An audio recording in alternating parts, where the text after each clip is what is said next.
자, 이번 시간에는 그 재료역학 쪽으로 넘어가서 얘기를 해보도록 하겠습니다. 뭐 재료역학 하면은 여러분들이 상당히 이제 어려운 과목이다, 어려운 분야다 이렇게 이제 생각할 수가 있는데 반은 맞는 생각이고 반은 또 아닙니다. 실제로 우리가 이제 일반 기계공학 그 측면에서 재료역학이 이제 한 챕터가 들어있죠. 그래서 이걸 이제 공부하는데 아마 여러분들이 지금 강론으로 재료학 과목을 수강한 학생도 있을 겁니다.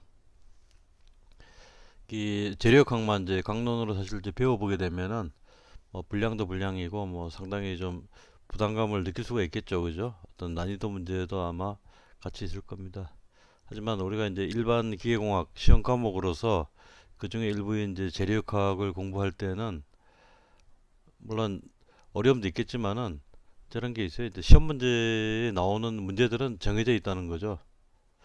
그래서 우리가 이제 재료역학의 기본 원리를 이제 소개를 하되 가급적이면은 그 기출 문제 이미 나왔던 그런 문제들을 염두에 두고 그런 범위에 아주 제한적으로 써먹을 수 있는 뭐 요령이죠, 요령 위주로 이 재료역학 이 문제들을 풀어보도록 하겠습니다. 그래서 그 재료역학 이제 너무 이제 어렵다고 이제만 생각하지 말고 일단 여기 이제 아주 그 짧게 요약해서 이제 설명하는 이 재료역학의 기본 개념을 한번 이제 들어보고 그에 해당하는 기출 문제가 뭐뭐다 이런 거를 확인해보는 그런 기회를 가져보도록 하시기 바랍니다.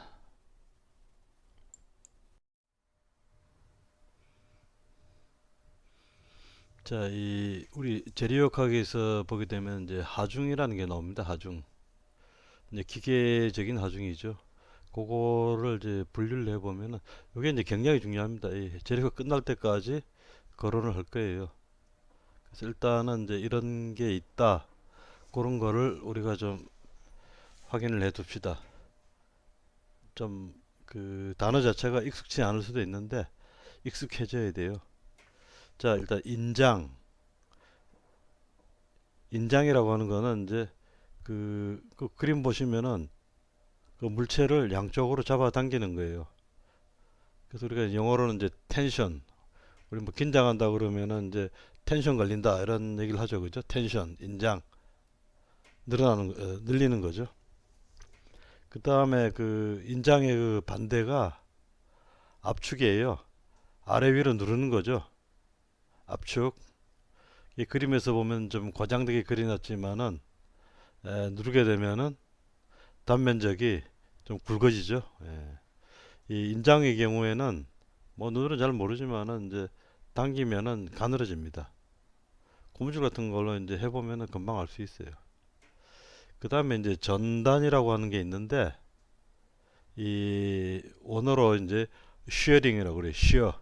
쉬어링. 이거는 이제 아래 위로 당기거나 압축하는 게 아니고 10펜이 있으면은 그 화살표의 방향을 보게 되면은 두 힘이 가깝죠. 힘이 가깝습니다. 이렇게 해서 저기 이제 그 미는 건데 과장되게 만약에 이게 파손이 된다고 하게 되면 그 아래쪽처럼 단면이 잘려 나가는 거예요.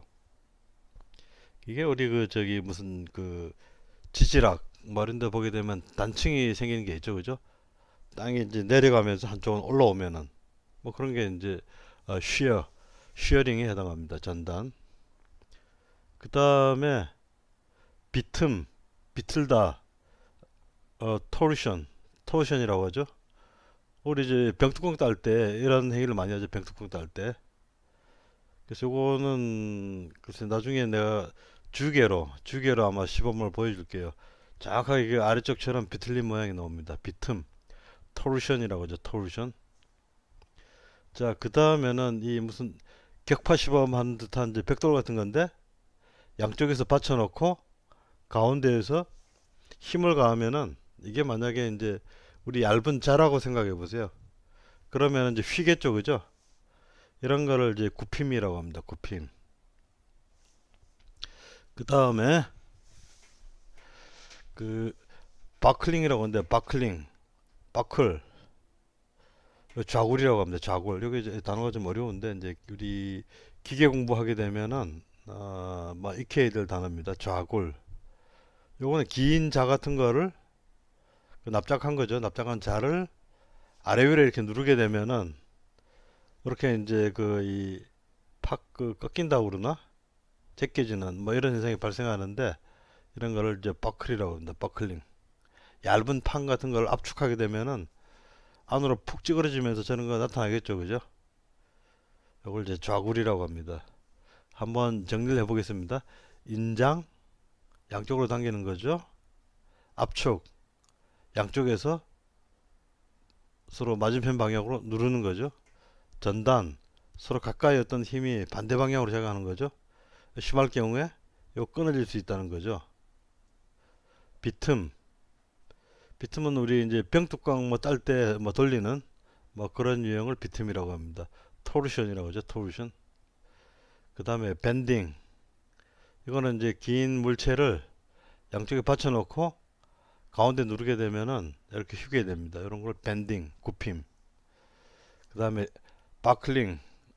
가늘고 긴 물체를 물체 방향으로 이렇게 눌러주게 되면은 팍 하고 깎이는데 그런 거를 이제 좌골이라고 합니다. 좌골. 뭐 그렇게 어려운 건 아니죠. 그죠? 몇 번 각각이 반복이 돼서 나올 겁니다. 각각에 대한 이제 강도, 재료 시험에서 강도 같은 거를 측정을 합니다. 그 설계에 이용하기 위해서. 자, 그 다음에는 그 하중의 어떤 힘이라고 하는 거, 그 종류가 어떻게 되는지 또 시간에 따라서 한번 정리해 보도록 하겠습니다. 정하중이라는 게 있습니다. 정적인 하중. 일정함을 유지합니다. 여기 이제 첫 번째 그림인데 아령을 이렇게 들고 있죠. 그죠? 팔에. 저희가 아령을 들고 있으면은 뭐 예를 들어서 아령 한쪽이 5kg 중 5kg 포스. 요 킬로그램 포스라고 하는 것은 자동차 정비에서도 한번 나옵니다. 그 저기 인텍 매니폴드 내에 그 공기 압력 이제 연료를 이제 빨아들이기 위해서 뭐 측정하는 이제 공기 압력이 있는데 그럴 때에 그 측정 단위가 이제 킬로그램 포스예요. 예전에는 이제 킬로그램 중이라고 했어요. 예. 그러면 이제 이 아령의 한쪽이 이제 5kg이고 오른쪽이 이제 5kg이다. 합해서 이거를 이제 드는 팔이 10kg을 버텨줘야겠죠, 그죠? 빨간색, 그죠? 그래서 이게 이제 5kg, 5kg 합치면은 10kg니까 내가 이 아령을 들기 위해서는 10kg 포스를 가해줘야 된다.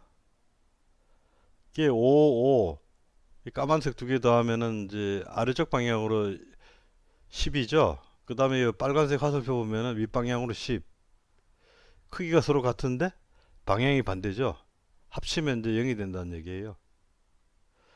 그래서 이게 이제 그 힘의 합이 0이 되면은 이게 이제 우리가 정력학이라고 합니다. 정력학. 뭐 뉴턴의 일법칙이라고 하죠.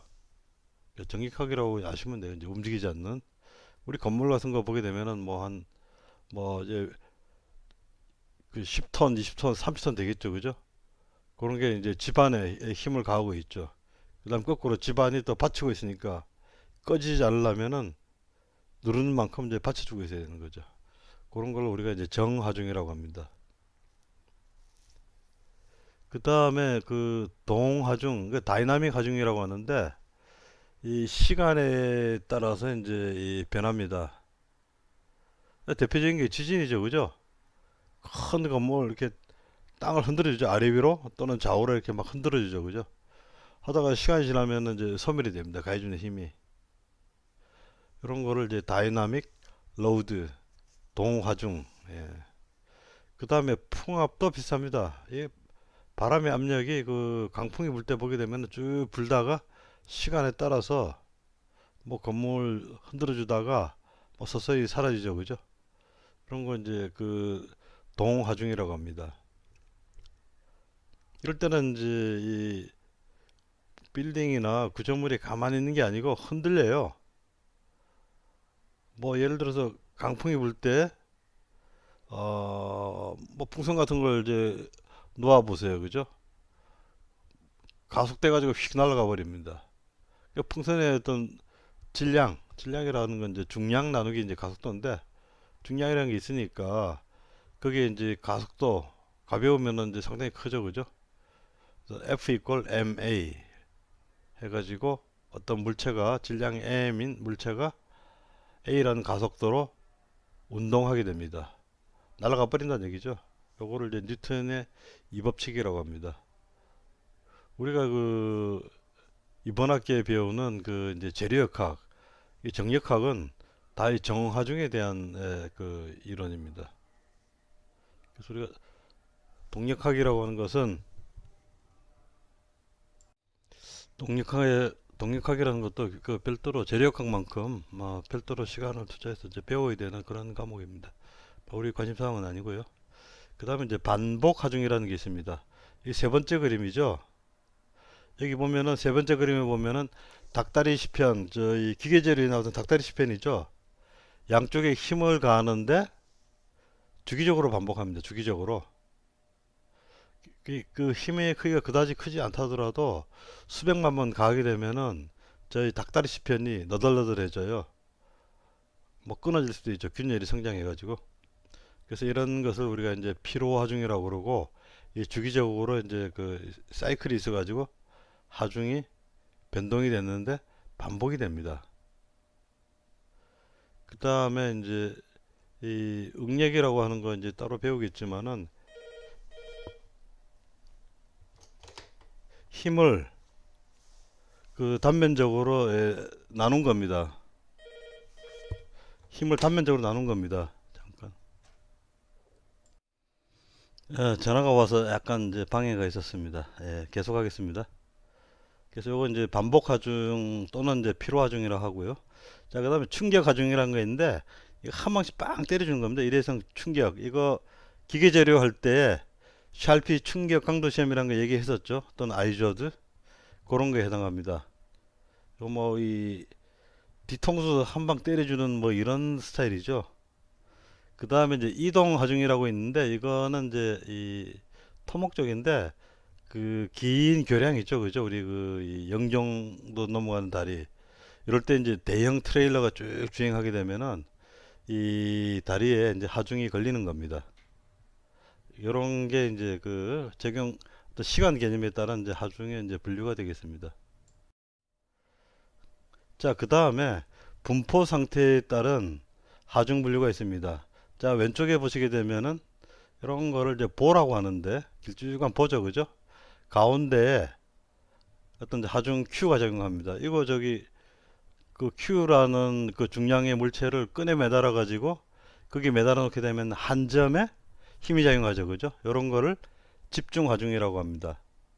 그 다음에 반대로 오른쪽은 이제 비행기죠. 비행기 날개에 작용하는 이제 풍압을 이제 재보면은 저런 분포를 가집니다. 뭐 대략 보니까 2차 함수 형태로 이렇게 이제 그려놨는데, 실제로 비행기 날개 끝부분에서는 저기 그 하중이 걸리는 게 없고, 이 기체하고 연결되는 그 부분에 이제 제일 큰 힘이 걸리고 있죠.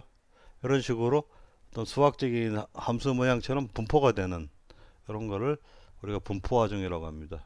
두 가지 다 우리가 재료역학에서 많이 다루는 기본적인 문제가 되겠습니다. 자, 그 다음에 그 뭐 여러분들이 재료역학 강론도 배우겠지만은 이제 그 어렵다고들 많이 느껴요. 근데 우리가 이제 기계 공작법 시간에 다루는 이제 일반 기계공학이죠, 그죠? 여기서도 이제 그 이 시험 보기 위한 이제 재료역학 그 공부를 해야 되는데, 여기 재료역학은 제가 그 여러분한테 해드리는 이 강의를, 이게 결국은 다 요령이에요, 요령. 정비 시험이나 마찬가지인데 잘 들어두면은 뭐 그렇게 어렵지 않습니다. 혹 뭐 나중에 이제 편입해서 산재대학 기계과 가더라도 그대로 써먹을 수 있습니다. 그래서 그 개념을 아주 쉽게 설명할 테니까 잘 들어두세요. 어렵다고 절대 생각하면 안 됩니다. 그 다음에 우리가 그 이 과목이 이제 기계 공작법이기 때문에 그 다루는 재료역학 그 양이 딱 그 저기 산업기사 볼만큼의 양만을 공부를 할 겁니다. 그래서 정확하게 좀 들어두세요. 자, 하중과 벡터, 정력학. 자, 하중은 크기와 방향을 가진다. 아까 그 아령 문제에서 그죠? 크기와 방향을 가졌죠. 요런 거를 벡터량 합니다. 벡터량. 힘이라고 하는 거는 크기도 있고 방향이 있습니다. 그 다음에 이제 우리 정력학의 이제 가장 중요한 원리는 힘을 다 합치면은 0이 돼야 됩니다. 0이 돼야만 움직이질 않아요. 0보다 커진다? 그러면 이제 뉴턴의 이 법칙인데 F 이퀄 ma 해가지고 그 물체가 어떤 가속도를 가지고 움직이게 돼요. 정력학에서는 움직이지 않습니다. 그래서 모든 힘의 합은 0이 된다. 근데 문제는 움직이지 않는데 회전을 할 수가 있겠죠. 같은 자리에서 그죠? 예를 들어서 프로펠러 같은 게 대표적인 겁니다. 이렇게 뭐 프로펠러 해가지고 손에 들고 있으면은 그 파란개비죠. 파란개비라고 하죠. 그죠? 가만히 있는데 돌아요, 얘가. 이거는 이제 그 모멘트라는 게 작용한다는 얘기인데 모멘트의 합까지도 0이 되면은 진짜 꼼짝 안 하고 이제 그 움직이지 않는 겁니다. 정지해 있는 겁니다. 그래서 이제 정력학의 법칙을 딱 그 두 줄 요약하면은 자, 모든 힘의 합은 0이다. 그 다음에 모든 모멘트의 합도 0이다. 그 다음에 아래쪽 아래형 그림에서 보게 되면은 지금 힘의 합만 설명하고 있죠. 그죠? 그 다음에 저기 이제 가운데 중지 중심으로 해서 모멘트 계산을 하게 되면은 다 0이 됩니다. 그래서 이렇게 이제 아령을 들고 이제 버티고 있는 거죠. 자, 반복해서 설명할 테니까 일단 넘어가도록 합시다. 자, 이게 이제 재료역학의 가장 중요한 겁니다. 재료역학 강론 뭐 성기령 교수님 강의에서도 여러분이 들을 수가 있을 겁니다. 자, 이 응력과 변형률. 응력이라고 하는 것은 이거 정의입니다. 정의. 재료에 발생하는 단위 면적당 힘이다. 저 왼쪽 그림 보세요. 10펜이 있는데 아래 위 방향으로 이제 P라는 힘으로 당기죠. 정력학입니다. 그 다음에 이 10편에 단면적이 있겠죠. 그죠? 단면적 A. 그러면은 이제 이 시그마라고 합니다. 이게 그리스 문자인데 시그마라고 하는 것은 힘 나누기 단면적. 그래서 이제 킬로그램 포스 퍼 제곱밀리미터. 요걸 이제 응력이라고 하고 우리 그 자동차 정비에서 그 연료계 압력할 때 압력도 단위가 똑같습니다. 킬로그램 포스 퍼 제곱밀리미터. 아반떼나 뭐 소나타 같은 경우에 그 인텍 매니폴드 내부에 뭐 걸리는 저기 이제 압력 그 게이지 보는 게 있는데 그게 이제 2.75 킬로그램 포스 퍼 제곱밀리미터죠. 그죠? 같은 단위입니다. 자, 그 다음에 이제 변형률이라고 있습니다. 어떤 물체를 이거 저기 이제 소세지 같은 걸로 이제 실험해 보면 이제 쉬워요. 이 요거 이제 E자가 아니고 이제 엡실론이라고 합니다. 이것도 이제 그리스 문자입니다. 이거는 이제 이 소세지를 10편을 이렇게 당길 때 길이가 늘어나겠죠. 그죠? 델타 L. 그래서 L분의 델타 L. 즉 원래의 길이 대 늘어난 길이의 비. 요거를 이제 변형률이라고 합니다. 뭐 때로는 곱하기 100에서 퍼센트로 나타낼 수도 있죠. 그 다음에 단위가 없어요.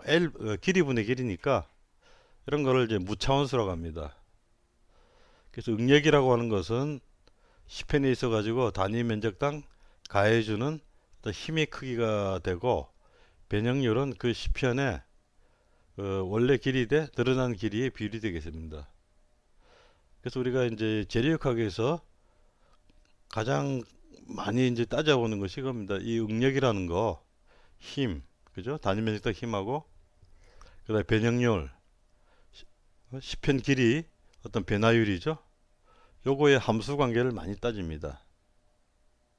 그래서 그 아래쪽 그 응력 변형률 다이어그램 또는 응력 변형률 선도라고 하죠. 이걸 보게 되면은 이제 이 빨간 선을 쭉 따라가 봅시다.